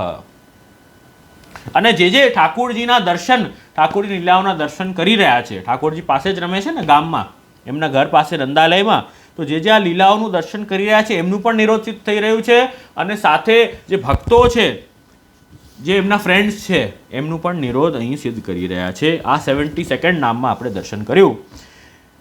હવે 73rd નામનું આપણે દર્શન કરીએ કે એક વખત શું થયું કે શ્યામ અને બલરામ પોતાના બધા પ્રેમી સખાઓ જોડે ગ્વાલ બાલો સાથે યમુના તટ પર વછડાઓને ચરાવતા હતા. યમુનાજીના તટ પર વછડાઓને ચરાવતા ત્યારે એક સમયે ઠાકુરજીને મારવાના ભાવથી એક દૈત્ય આવ્યો કે એ બનાવટી વાછરડો બનીને આવ્યો. આગળનું નામ જોશો, વત્સાસુર હંત્રે નમઃ. આ આગળનું નામ 73rd નામ છે, એનું તમે દર્શન કરજો કે બનાવટી વાછરડો બનીને એનું રૂપ ધારણ કરીને એ બછડાઓના ઝુંડમાં ઘૂસી ગયો. હવે આ જોતા જ ઠાકુરજી તો સમજી ગયા કે આ તો કોઈ બનાવટી આવ્યો છે. તો આ જોતા જ ઠાકુરજીએ એ બનાવટી બછડાને જોયો અને બલરામજીને આંખોથી જ ઈશારો કરી દીધો. બલરામજીને આંખોથી જ ઈશારો કરી દીધો કે આ છે, આને આપણે સલટાવવાનો છે અત્યારે. એટલે આંખોથી ઈશારો કરીને થોડી વાર તો એને ભલે રમવા દીધો, પછી એના પાસે અચાનક ઠાકુરજી પધાર્યા અને અચાનક પધારીને એના પાસ ગયા અને બિહેવ ઠાકુરજી એવી રીતે કરી રહ્યા છે કે ઠાકુરજી એને ઓળખ્યા નથી, એ તો જેમ બછડા બધા છે એવી રીતે આ પણ છે એમ કરીને ઠાકુરજી એના પાસે ગયા, એ વાછરડા પાસે ગયા અને ત્યાં પહોંચીને ઠાકુરજીએ એના પાછળથી બંને પગો પકડી લીધા, પૂંછ સાથે બંને પગ પકડી લીધા અને ખૂબ એને ફરાવ્યો, આકાશમાં ઘુમાયા અને પછી શું કર્યું, એટલો ફરાવ્યો અને પછી જોરથી એક મોટું વૃક્ષ હતું ત્યાં જઈને એને પટકી દીધો. એ વૃક્ષ પર પટકી દીધો અને એટલો લાંબો ચોડો એનું શરીર હતું કે ઘણા બધા વૃક્ષો એ ફોર્સથી પડી ગયા. એમ કરીને આનું વર્ણન છે. અને આ જ્યારે જોયું ત્યારે એમના બધા ફ્રેન્ડ્સ છે જોરથી ઠાકુરજીની બહુ સરાહના કરી અને વાહ વાહ કહીને ખૂબ આનંદિત થયા કે ઠાકુરજી બહુ પરાક્રમી છો આપ તો, એમ કહી આનંદથી બધાએ ખૂબ ઠાકોરજીની સરાહના કરી અને બધાએ પુષ્પોની વર્ષા કરી.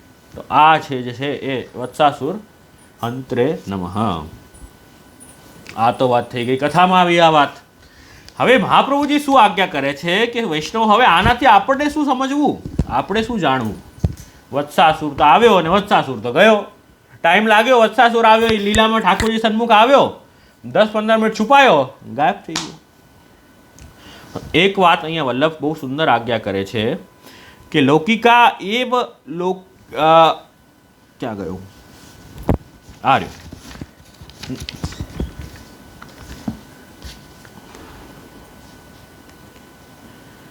હવે અહીં કહી રહ્યા છે કે પાલ્યાનામ દોષ નિવારકમ નામ આવું. હવે ઠાકુરજી પ્રગટ થયા છે તો દોષ તો બધાનું દૂર કરશે ને. જો ગોપોનું નિરોધ ઠાકોરજી સિદ્ધ કરી રહ્યા છે, બરાબર, ગોપોનું નિરોધ કરી રહ્યા છે, એના પછી નંદરાયજીનું નિરોધ કરી રહ્યા છે, ઉપનંદનું નિરોધ કરી રહ્યા છે. તો હવે સાથે બધી ગાયો કેમ રહી જશે, બછડાઓ કેમ રહી જશે? તો અહીંયા આગળ અત પરમ પાલ્યાનામ દોષ નિવારકમ આહુ, કે જે બછડાઓ છે એમનું પણ દોષ નિવારણ કરીને એમનું મન પણ ઠાકોરજીએ પોતામાં લગાડવું છે. અત્યારે તો શું હતું, બછડાઓને એમ લાગતું કે અમે તો અમારા માટે, અમને ભૂખ લાગે છે એના માટે ચરવા જઈએ છીએ.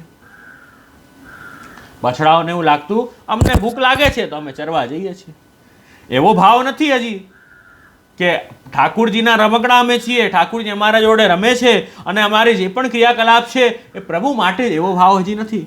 તો વત્સાસુર જ્યારે આવ્યો અને એને જ્યારે પકડીને ઠાકુરજીએ માર્યો તો એ લોકોને ભાવ, જે બછડાઓ છે એને શું ભાવ દ્રઢ થયો? ના, આ ઠાકુરજી અમારા છે, અમારી પ્રભુ રક્ષા કરે છે અને અમે પણ છીએ એ પ્રભુ માટે છીએ, એવો પ્રકારનો ભાવ આવ્યો. તો ત્યારે એ ભાવ શુદ્ધ થયો. તો વત્સાસુરમાં આપણે એ જ જાણવું કે જે આસુરી ભાવ હતો, આસુરી ભાવ શું છે? આસુરી ભાવ એ જ છે કે હું જે છે એ મારા માટે જીવું છું, સ્વાર્થી જે ભાવ છે એ આસુરી ભાવ, અને હું પ્રભુ માટે જીવું છું એ વૈષ્ણવી ભાવ છે. તો આસુરી ભાવ ઠાકુરજી વત્સાસુરને માર્યો ત્યારે એ આસુરી ભાવ બધા બછડાઓને સામે માર્યો ને, વત્સાસુરને પકડીને કે હું તમારી રક્ષા કરીશ, હું તમારો નાથ છું. તો ત્યારથી એ બછડાઓને એવો ભાવ આવ્યો કે ના, હું તો પ્રભુ માટે છું, અમે બધા પ્રભુ માટે છીએ, એ ભાવ એમને દ્રઢ થયો. ત્યારથી એ લોકોમાં પણ પ્રેમ સિદ્ધ થયો વત્સાસુરને મારવાથી. તો આ એક વાત, એક ભાવ આપણે એ જાણ્યો. એટલે આપણે આમાંથી એ સમજવું કે આપણે પણ જ્યારે બહાર ચરવા જઈએ ને, બછડાઓની જેમ ચરવા જઈએ, તો એવો ભાવ ન રાખવો કે હું મારા માટે બહાર જઈ રહ્યો છું. જ્યારે આપણે કાર્ય બધા કરવા જઈએ તો એવો ભાવ ન રાખવો કે હું મારા માટે મારા કામ કરવા જઈ રહ્યો છું, સ્વાર્થી ભાવ ન રાખવો. ચરવા આપણે જ્યારે જઈએ બહાર ત્યારે આપણે એવો ભાવ રાખવો કે જે પણ ક્રિયાકલાપ હું કરી રહી છું કે કરું છું એ બધું ઠાકુરજી માટે કરું છું.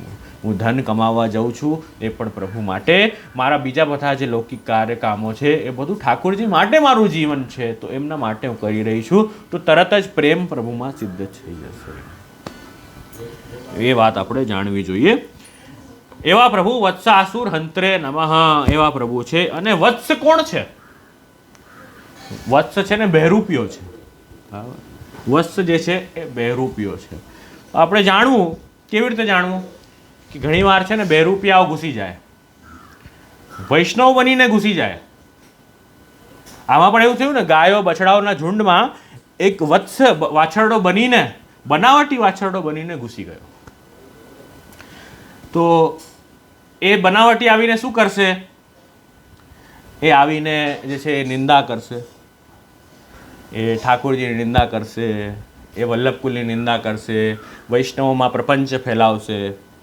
આ બધું જ્યારે થશે ત્યારે આપણે સમજવું છે, અરે વત્સાસુર કેમ છો? એવું મનમાં કરવાનું છે, આપણે એને કહેવાનું નથી. કહેવાનો મતલબ છે કે જે વ્યક્તિ નેગેટિવિટી ફેલાવે છે, જે વ્યક્તિ નેગેટિવિટી લઈને આપણો ભાવ જે છે એ હરિગુરુ વૈષ્ણવ માટે ઓછું કરે, સિમ્પલ વાત એ છે. સત્સંગમાં આવીને પ્રભુને યાદ કરવાના જગ્યાએ આપણને સંસાર યાદ દેવડાવે, આપણને લૌકિકતામાં પ્રવૃત્ત કરે, એવો વ્યક્તિ એ વત્સાસુર કેવા છે? વૈષ્ણવના ભેષમાં વત્સ છે, એવું આપણે જાણવું જોઈએ. જેમ આજે ઘણા લોકો મેં સાંભળ્યું છે કે નિંદા સ્તુતિમાં બહુ તત્પર થયા છે, ઘણા વૈષ્ણવ થઈને પણ. તો એ હું એવું માનું છું કે એ વત્સાસુરનો આવેશ એમાં બહુ પ્રબલ રૂપે આવ્યું છે. ઘણામાં તો પાછો ઔરંગઝેબ જેવો, ઔરંગઝેબ તો ઓળખો ને કોણ છે? એ મુગલ રાજા છે ઔરંગઝેબ, બરાબર? એણે શું કર્યું? મંદિરો તોડ્યા, આપણો જે વૈષ્ણવ ધર્મ છે એમને ખૂબ હેરાન કર્યા એ બધા. તો એ સ્થિતિમાં આપણે વૈષ્ણવ ધર્મને બહુ હેરાન કર્યું, તો ત્યારે એણે મંદિરો તોડ્યા હતા. એવી રીતે આજના કાળમાં પુષ્ટિ માર્ગમાં એવા ઘણા બધા આવ્યા છે જે મંદિરનો વિરોધ કરવા લાગ્યા આજકાલ. તો એવા લોકોને હું તો ઔરંગઝેબ જ કહીશ કે બીજા ઔરંગઝેબના અવતારો છે બધા. કેમ કે આ બધા સ્થાનો છે જેના કારણે ભાવ પોષણ થઈ રહ્યો છે, જેના કારણે ભક્ત પ્રભુથી જોડાઈ રહ્યો છે. એવા સ્થાનોમાં એ આપણે જોડાઈ રહ્યા છીએ જેનાથી આપણું ભાવ પોષણ થાય છે. આપણા આ ભાવ પોષણના કારણે જ આપણું માર્ગ ટકી રહ્યું છે. તો ભગવાન વિરોધી જે લોકો છે, જે ગુરુ વિરોધી જે લોકો છે, જે વૈષ્ણવની નિંદા કરવાવાળા જે લોકો છે, જે આપણો ભગવાનથી ભાવ દૂર કરીને આવી બધી વસ્તુઓમાં આપણો ભાવ લગાડેનું પ્રયત્ન જે લોકો કરે છે, તો એ જે છે વત્સાસુર હંત્રે નમઃ, એવાને જે છે ઠાકોરજીએ એનો એનો હત્યા કરી અને મારી દીધા. તો આપણે પણ એવા વ્યક્તિઓથી, એવી વસ્તુઓથી દૂર રહેવું. બે ભાવ જાણ્યા આપણે, વત્સાસુર હંત્રીનામામાં બે ભાવ જોયા. પહેલો ભાવ આપણે એ જોયો કે શું ભાવ હતો કે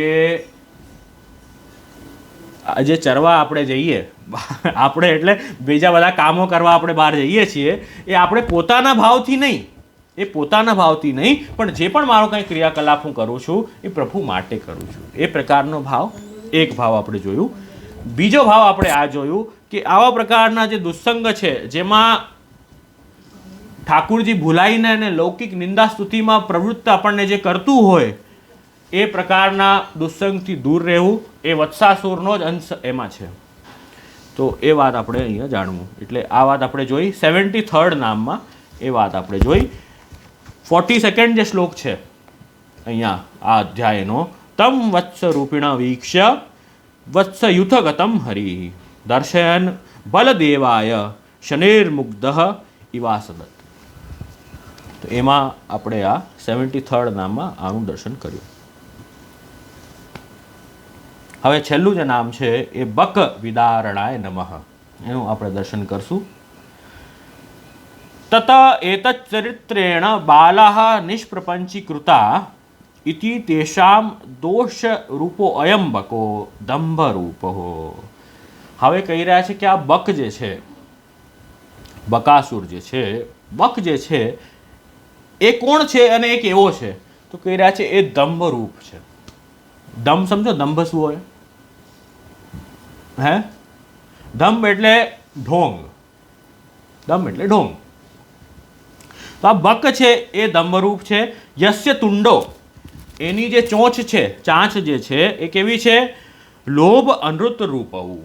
એક ચાંચ છે એની લોભ છે અને બીજી ચાંચ જે છે એ અસત્ય છે. અનૃત એટલે ખોટું, જૂઠ, એ અસત્ય છે. તાદૃશમ મારવિતવાન ઇતિ તથા નામ આહુ. એમને મારવાનું વાળું જે નામ છે આગળ આવશે, બક વિદારણાય નમઃ. હવે અહીં કહી રહ્યા છે ભગવાન બધાના એકમાત્ર રક્ષક છે અને બધા વત્સપાલ છે. રામકૃષ્ણ બંને જે છે એ વત્સપાલ છે અને બછડાઓની રક્ષા કરે છે. એવી રીતે બછડાઓ જોડે એક પછી એક અલગ અલગ વનોમાં ઠાકોરજી, નાના નાના વન છે ને વૃંદાવનમાં, તો બધા ઘરના પાસે જ છે, તો ઠાકોરજી અલગ અલગ બછડાઓ સાથે અલગ અલગ નાના નાના વનમાં આ ફરતા, એવું વર્ણન અહીંયા આવે છે. તો હવે એક દિવસ પાછું એવું થયું કે જલાશયમાં તટ પર બછડાઓ જોડે ઠાકોરજી જલપાન કરવા માટે પધાર્યા અને ત્યાં એમણે જોયું કે મોટો એક બક, જે રાક્ષસ જે છે એ એવી રીતે સ્ટેચ્યુ થઈને ઊભો છે, સ્ટેચ્યુ થઈને ઊભો છે, એટલે જરાય હલતો નથી. એમ એક જ ધ્યાનમાં હોય ને, ચોંચ ખોલીને એક જ ધ્યાનમાં જે છે એ ઊભો છે.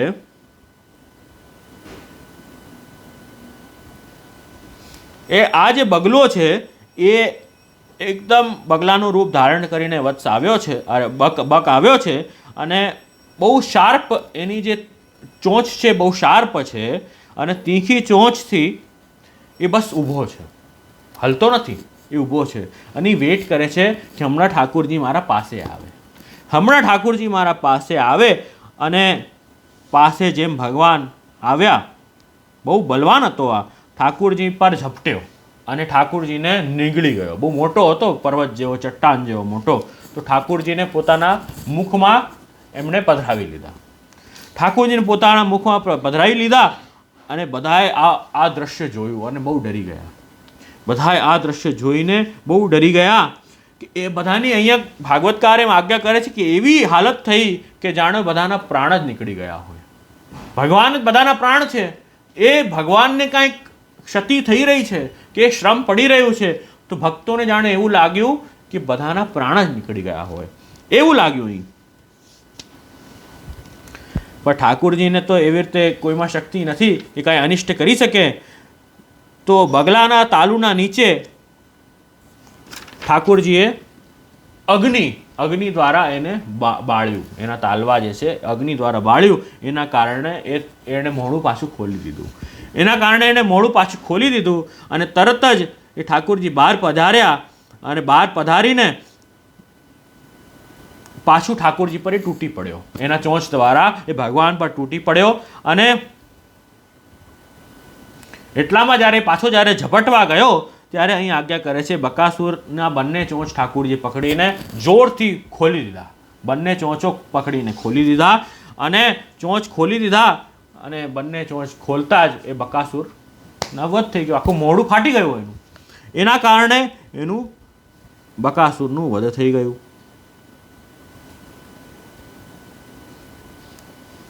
તો બહુ સ્વાભાવિક રૂપે અને આનંદથી ઠાકોરજીને કંઈ બહુ પ્રેશર લગાડવાની કે બહુ દમ લગાડવાની જરૂર નથી પડી. એ રમકડાની જેમ આપણે જેમ છત્રી કેમ ખોલી લઈએ એ રીતે એનું આખું મોઢું ઠાકોરજીએ જે છે એ બકાસુરનું ખોલી દયું. આ જોઈને બધા બહુ આશ્ચર્યચકિત થયા, બધા ફ્રેન્ડ્સ તો બહુ આનંદિત થયા અને ઠાકોરજીની જય બોલવા લાગ્યા. આ દર્શન બધાએ દેવતાઓએ આ દર્શન કર્યા તો ઠાકોરજી પર એ પુષ્પવૃષ્ટિ કરવા લાગ્યા, શંખ નગાડા વગાડવા લાગ્યા અને આ બધું વગાડીને ખૂબ આનંદિત થયા અને અનેક સ્તોત્રો દ્વારા ભગવાનની આ ઠાકોરજીએ સ્તુતિ કરી. આ વર્ણન અહીં કર્યું. અને આ રીતે ઠાકોરજી બધા વાછરડાઓને લઈને ફરી પાછા નંદાલયમાં પધાર્યા. અને આ બધી ઘટનાઓ જે છે એ જઈને બધા એમના ફ્રેન્ડ્સે ઠાકોરજી બધા ગોપીઓને સંભળાવી. આ રીતે વત્સ આવેલો, આ રીતે બક આવેલો, એ બધાનું વધ ઠાકોરજી કરી દીધું અને બહુ આનંદથી ઠાકોરજી બધાને મારી દીધું.